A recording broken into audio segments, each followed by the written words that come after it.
Nah, terus nenek itu bilang, "Iku lo omaku le," sambil nunjuk pohon beringin yang sangat besar, gengs.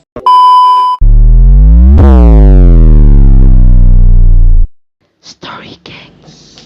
Assalamualaikum gengsku, welcome back to my channel. Ketemu lagi sama Mamita. Gimana kabar kalian hari ini, gengs? Alhamdulillah Mamita baik banget. Kalian pasti juga baik dong.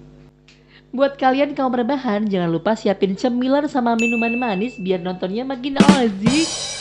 Sebelumnya Mamita minta maaf karena baru bisa upload hari ini ya gengs, karena ada beberapa kendala yang kalian gak perlu tahu sih. Jadi hari ini aku mau ngebawain cerita yang beda dari biasanya geng ya, karena banyak sekali DM yang minta dibawain kisah horor mereka. Oke, tanpa banyak basa-basi kita langsung meluncur ke ceritanya.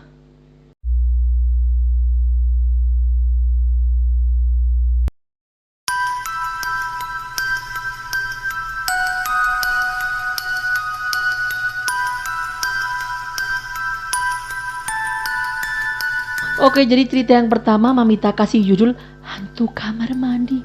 Shh.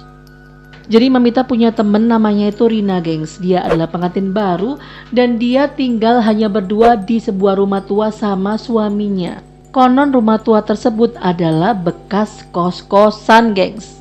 Si Rina ini bisa dibilang sedikit indigo gitu ya gengs. Dia bisa lihat makhluk halus, dia bisa baca wajah orang, dia juga bisa merasakan apa yang akan terjadi di sekitarnya gengs. Tapi nggak banyak orang yang tahu kalau Rina ini bisa ngelihat sesuatu gitu loh gengs. Aduh, aku ngebayangin dia bisa ngelihat makhluk halus setiap saat. Apa nggak ketakutan gitu ya gengs ya? Mamita aja ke kamar mandi malam-malam sendiri takut, padahal nggak ada apa-apa, cuma ada tikus kayaknya gengs. Jadi saat itu pada jam 12 malam si Rina ini baru sempet mandi karena seharian beraktivitasnya itu padat banget gengs. Saat itu dia mandi di lantai 2 rumah mereka. Jadi si Rina ini suka banget nyanyi gengs. Hari itu pada jam 12 malam waktu dia mandi dia juga nyanyi dari A sampai Z, lagu semua penyanyi dinyanyiin gengs.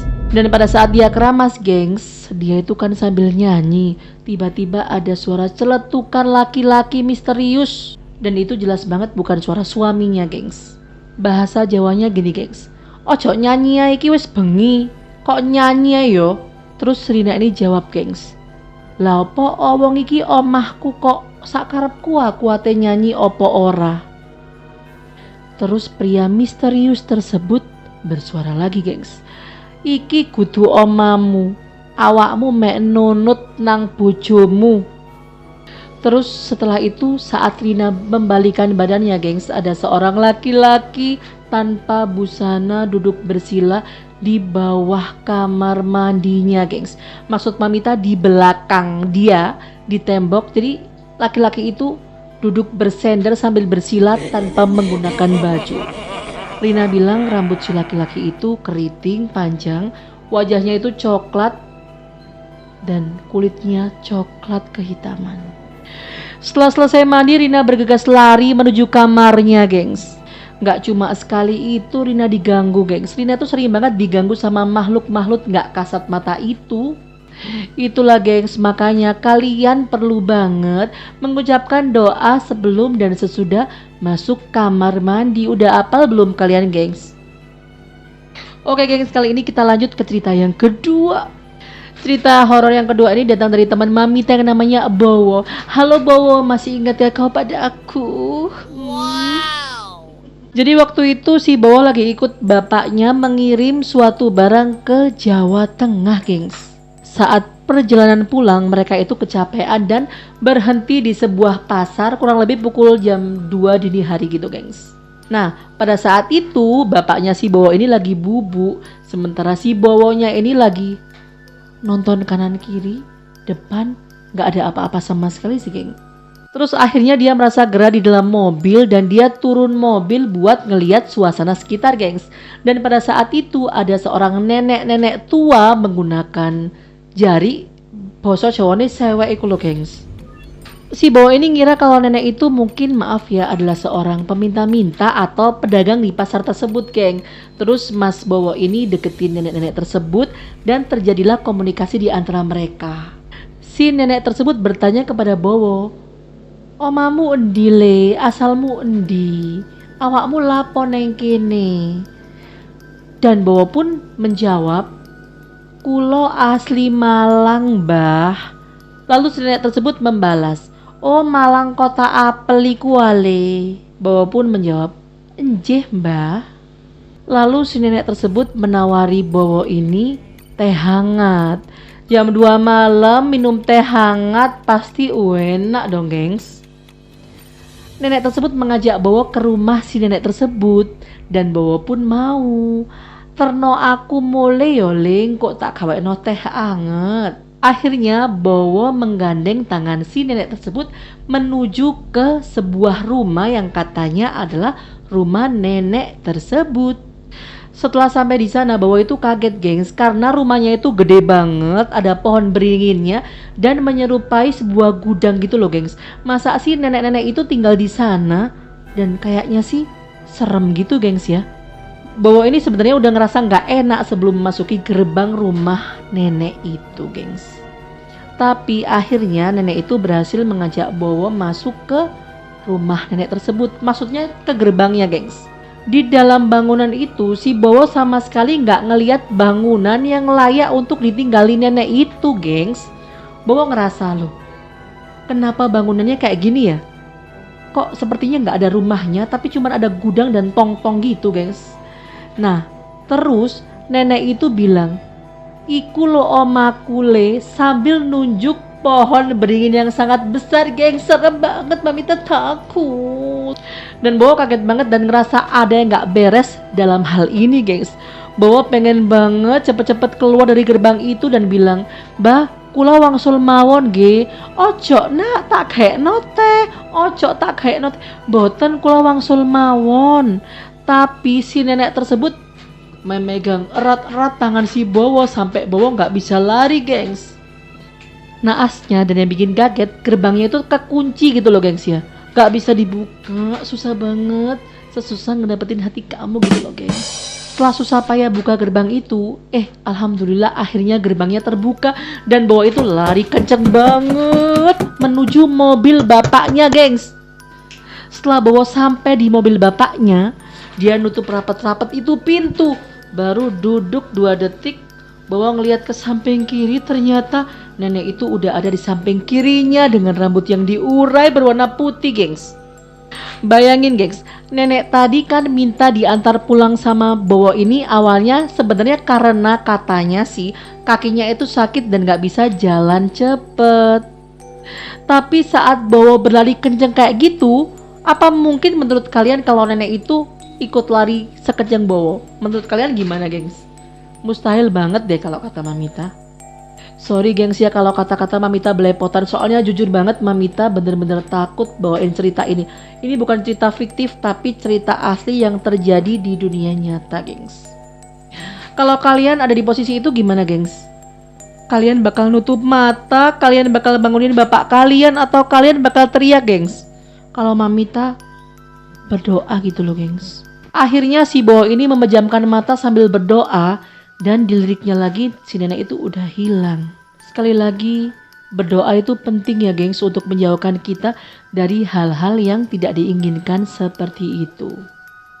Kita lanjut ke cerita ketiga. Cerita kali ini datang dari adik dari teman Mamita yang namanya Rara gengs. Jadi pada suatu subuh saat si Rara ini sedang tidur, tapi dia ini setengah melek ya gengs ya.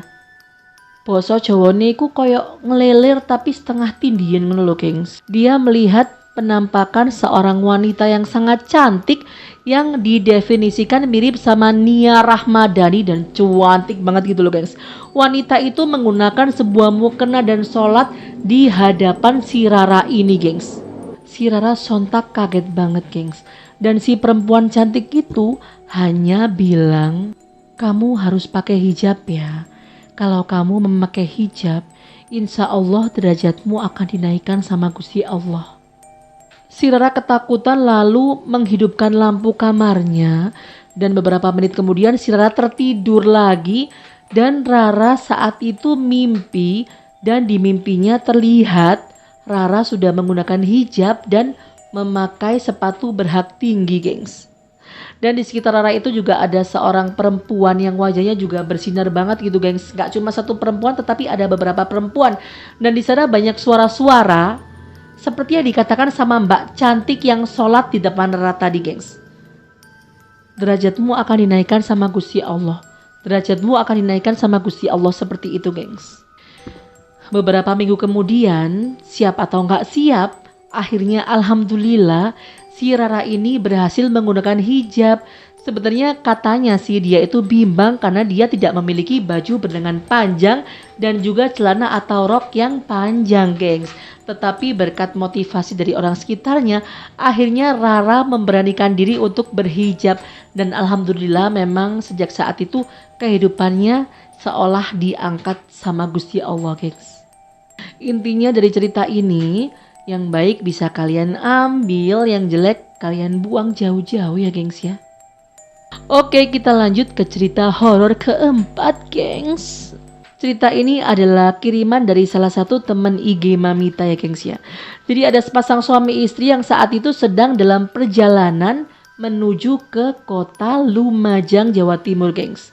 Jadi waktu mereka sampai di Probolinggo, mereka itu dikejutkan dengan sebuah penampakan yang sangat menyeramkan gengs. Jadi waktu itu ada seorang bapak-bapak yang mereka pikir itu adalah tukang becak gengs. Bapak-bapak itu ada di tengah jalan yang rame gitu, membawa becaknya. Dan ketika sang istri menoleh ke bapak-bapak tadi, ternyata si bapak tadi tidak membawa penumpang manusia. Ternyata yang dia lihat adalah seorang, gak tahu laki-laki atau perempuan, tapi memang rambutnya agak panjang dan wajahnya itu putih, hancur dan miring gini gengs. Matanya melotot. Maaf Mamita gak bisa bermimik muka seperti hantu karena Mamita masih manusia ya gengs. Si mbak bernama Dwi ini bilang katanya becak yang dia lihat itu seperti gerobak gitu loh gengs. Apa ya namanya ya? Terus mbak ini bilang sama suaminya, Mas, yang aku lihat di belakang tadi mas, beneran mas, yang aku lihat di belakang tadi. Terus suaminya bilang, iya aku juga ngeliat, aku ngeliat dari spion. Udah, kamu berdoa aja, kamu ucapin Al-Fatihah, kita lurus aja, kita jalan ya. Setelah sampai di tempat tujuan, si teman dari Mbak Dwi ini bilang katanya di daerah penampakan tersebut memang sering banget terjadi kecelakaan gengs. Entah itu arwah dari para korban kecelakaan di sana, atau entah itu adalah ulah dari para jin yang memang ingin menghantui pengendara-pengendara yang lewat di sana untuk dijadikan TUMBAL. Wallahu a'lam ya beb. Yuk kita lanjut ke cerita kelima guys. Kisah ini juga datang dari salah satu teman IG Mamita, di mana ada seorang cewek yang katanya sih bisa ngelihat makhluk halus seperti Sirina tadi ya gengs ya. Pada suatu hari tetangga jauhnya itu meninggal dunia dan jenazahnya dikuburkan di makam di dekat rumah si teman Mamita ini gengs. Sebut saja namanya Dwita. Si Dwita ini bilang katanya saat ambulans yang membawa jenazah tadi melewati rumahnya, Dwita melihat ada kurang lebih 8 manusia bersayap yang mengawal kepergian jenazah tersebut gengs. Dia menyebutnya sebagai manusia bersayap karena 8 sosok yang ada di angkasa saat itu memang menyerupai manusia, bertubuh kurus kering, berambut keriting, berwajah maaf rata katanya, dan memiliki sayap seperti burung berwarna coklat. Sosok misterius tadi itu terbang-terbang seperti burung di atas ambulans jenazah tersebut gengs. Jadi mereka itu terbang seperti burung tetapi menyerupai manusia dan bersayap berwarna coklat. Jadi ini ambulansnya geng ya. Jadi sosok misterius tersebut mengiringi di atas ambulannya terbang seperti burung gitu gengs. Dwita berpikir apakah itu yang disebut malaikat atau apa ya? Atau saking baiknya jenazah ini sehingga dikawal oleh makhluk utusan Tuhan. Kalau kalian tahu makhluk apa itu namanya bisa komen di bawah ini ya gengs. Kalau Mamita sih benar-benar gak tahu itu makhluk apa namanya. antara serem, takjub atau apa yang namanya gengs. Tetapi semoga saja jenazah yang dimaksud oleh Dwita ini dimasukkan ke dalam surga Firdaus dan ditempatkan di tempat paling indah di sisi Allah gengs. Amin amin ya rabbal alamin. Oke, sekarang kita lanjut ke cerita ke-6 gengs. Serem gak? Serem gak? Lihat dulu. Dan cerita ke-6 ini datang dari salah satu teman papaku gengs. Jadi sebut saja Om Hartono, salah satu teman papaku ini baru aja beli rumah di tanah bekas makam. Awalnya Om Hartono dan keluarganya ini hidup kerasan di sana gengs. Tetapi lambat laun ada hal yang aneh. Jadi setiap Om Hartono ini pulang kerja, di dalam masakan istrinya juga kerja gengs ya, terdapat banyak sekali benda-benda yang gak mungkin dimasukkan ke dalam masakan gengs. Jadi misalnya istri Om Hartono ini masak sayur sop sepanci gitu gengs ya, kan anak-anaknya juga sekolah. Nah saat mereka sampai di rumah, mereka itu mendapati masakan ibu mereka ini udah ada barang-barang yang gak mungkin dimasukkan ke dalam sop tersebut. Contohnya kacang hijau mentah banyak banget, garam 1 bungkus berserta bungkusnya, bahkan pernah ada sandal yang masuk ke dalam panci tersebut. Dan anehnya panci tersebut masih dalam keadaan tertutup, bukan kebuka. Kalau kebuka mungkin aja tikus gengs ya pelakunya. Tapi ini semua pancinya masih dalam keadaan tertutup, dan itu nggak 1 atau 2 kali gengs. Bahkan Om Hartono dan istrinya juga mengatakan kalau barang-barang mereka itu sering hilang. Contohnya panci, pisau, dan lain-lain. Lama-lama Om Hartono dan istrinya ini gak kerasan tinggal di sana karena banyak banget kejanggalan yang mereka alami. Bahkan setiap malam mereka itu juga bau ada orang memasak gitu guys. Masa iya sih di kamarku ada orang masak capcay, nasi goreng atau bakmi, kata istri Om Hartono seperti itu. Karena baunya itu deket banget di hidung, kayak yang masak itu ada di sebelah mereka gitu loh guys. Seiring berjalannya waktu, barang-barang mereka makin nipis loh. Kemana ya barang-barangku? Kayaknya aku habis beli pisau baru. Kayaknya aku habis beli gunting baru. Tapi barang-barang mereka ini hilang gengs.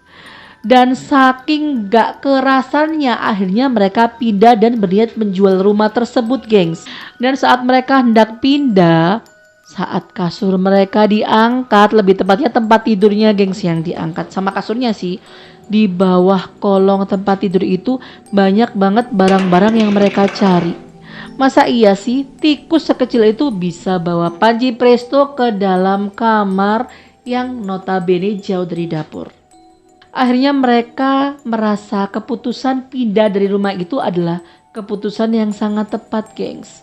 Walaupun mereka sebenarnya nggak tega gengs ya kalau rumah itu harus dijual kepada orang yang nggak tahu asal muasal tanah rumah itu yang bekas makam. Takut. Di dunia ini kita manusia memang berdampingan dengan makhluk tak kasat mata gengs. Tapi jangan lupa kita harus selalu berdoa kepada Allah karena Allah adalah pelindung sejati.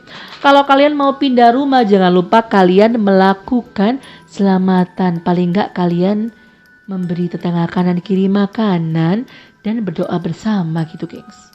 Bener atau salah?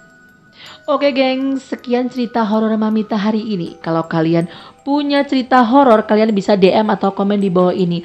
Dan Mamita tekankan sekali lagi kalau cerita horor yang Mamita bawain hari ini di video ini adalah kisah nyata, bukan fiktif atau karangan gengs. Oke gengsku sayang, kalau kalian suka sama video ini jangan lupa like, comment, share, serta subscribe dan juga aktifkan loncengnya supaya kalian bisa dapat update cerita terbaru dari Story Gang. Gengsku, jangan lupa kalian nonton video-video Mamita ya, supaya Mamita ini lebih semangat dalam berkarya.